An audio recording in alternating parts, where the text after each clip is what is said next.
as pessoas que começaram a se converter, aqueles crentes que eram novos na fé, ali dentro da igreja, estava refletindo isso dentro da igreja. Foi uma das igrejas que tinha mais problemas na época. Tinha problema de prostituição, problema de fuxico, de fofoca dentro da igreja, divisão dentro da igreja, litígio. A liderança da igreja era precária. Uma vez que houve uma divisão na igreja, um dizendo que era de Apolo, porque Apolo era um homem eloquente, destratando até Paulo, não sei se Paulo era menos eloquente do que Apolo. Outros diziam que era de Pedro. E ali tinha uma série de problemas naquela congregação ali. E ali o apóstolo Paulo ali, quando aqueles homens ali pediram a opinião de Paulo, Paulo quer uma opinião acerca desse assunto que está acontecendo na igreja. Paulo ali, inspirado pelo Espírito Santo, ele começa a escrever as cartas, 1 Coríntios e 2 Coríntios, a qual nós estamos aqui meditando no capítulo 6, versículo 14. E Paulo trata de um assunto muito importante ali naquela época, e se tratando daqueles que querem morar no céu. É bem verdade que aquelas coisas que aconteceram naquela época ali acontecem também nos dias de hoje, é igualzinho. Pecado de fornicação dentro da igreja, pecado de mentira, o desamor, o descaso pelas coisas que são de Deus, a bagunça na ceia do Senhor. As pessoas não davam caso à ceia do Senhor, tomavam ceia de qualquer maneira e bagunçavam mesmo. E Paulo ali dizendo assim: olha, não vos coloqueis a um jugo desigual. Por acaso há algum consenso entre a luz e as trevas, de Cristo e Belial? Não há.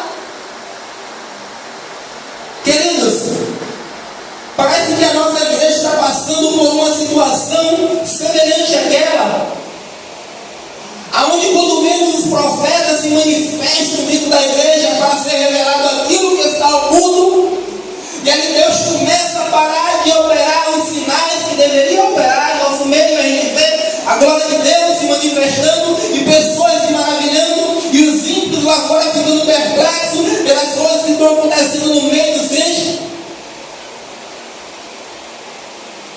Parece até que a gente está dando menos caso para aquilo que o Senhor estabeleceu para nossas vidas. Pedro chega também numa das suas cartas, falando a respeito desse mesmo assunto, preparação para o Senhor.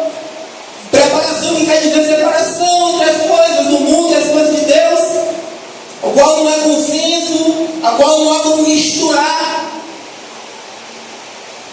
E Paulo ali chamando uma responsabilidade, advertindo a igreja naquela época, e falando para ele: olha, vocês são um templo do Espírito Santo. Não sabeis vós que aquele que habita em você é santo? Aleluia, aleluia. Queridos, parece que nós estamos perdendo a cada dia que passa, e dias que precedem aquele grande dia ao qual nós almejamos. Parece até que a gente está perdendo o temor ao Senhor, perdendo o desejo pelas coisas santas e buscando nos satisfazer por coisas supérfluas lá fora.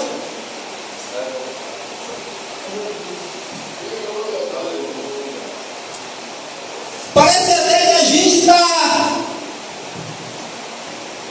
buscando nos satisfazer lá fora, porque aqui dentro, pelo fato de não estar acontecendo, por causa de um erro gravíssimo, que é a preparação e a separação das coisas lá de fora para com Deus. E aí a gente se aqueixa, não vê as coisas acontecendo, como nós temos algo dentro de nós que precisa ser preenchido, e aí a gente busca lá fora, onde não deveria buscar. Irmãos, quando eu paro para meditar, quando Paulo diz assim: vós sois santuário do Altíssimo. Se a gente tivesse a compreensão plena do que significa isso, dia muito a gente iria correndo para os pés do Senhor e chorar. Aleluia.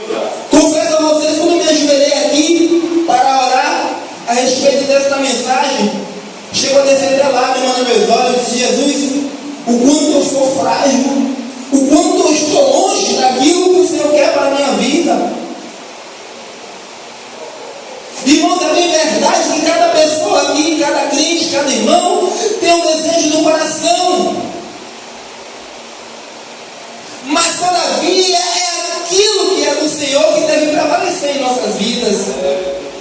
Salomão, ali na sua sabedoria, inspirado por Deus, ele chega a dizer assim mesmo: olha, ao homem pertence as preparações, pertence ao homem é do coração as preparações, mas o que prevalece nas nossas vidas é o querer do Senhor.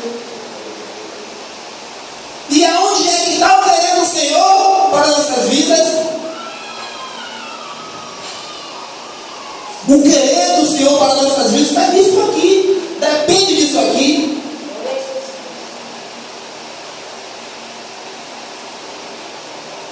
Parece até que pelo fato de a gente não escutar, ouvir assunto semelhante a esse para a nossa vida, porque para a gente chegar até o céu vai depender disso. Vai depender de a gente se separar. Vai depender de eu fazer a escolha certa. Glória a Deus.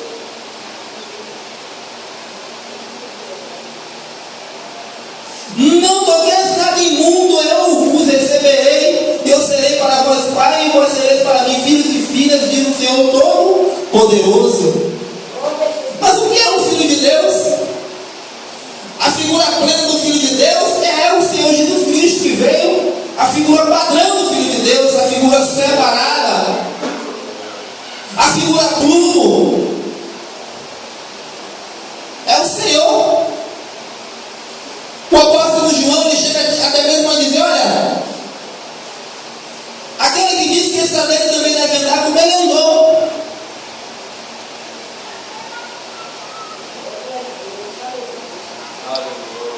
Será que eu ando como ele andou?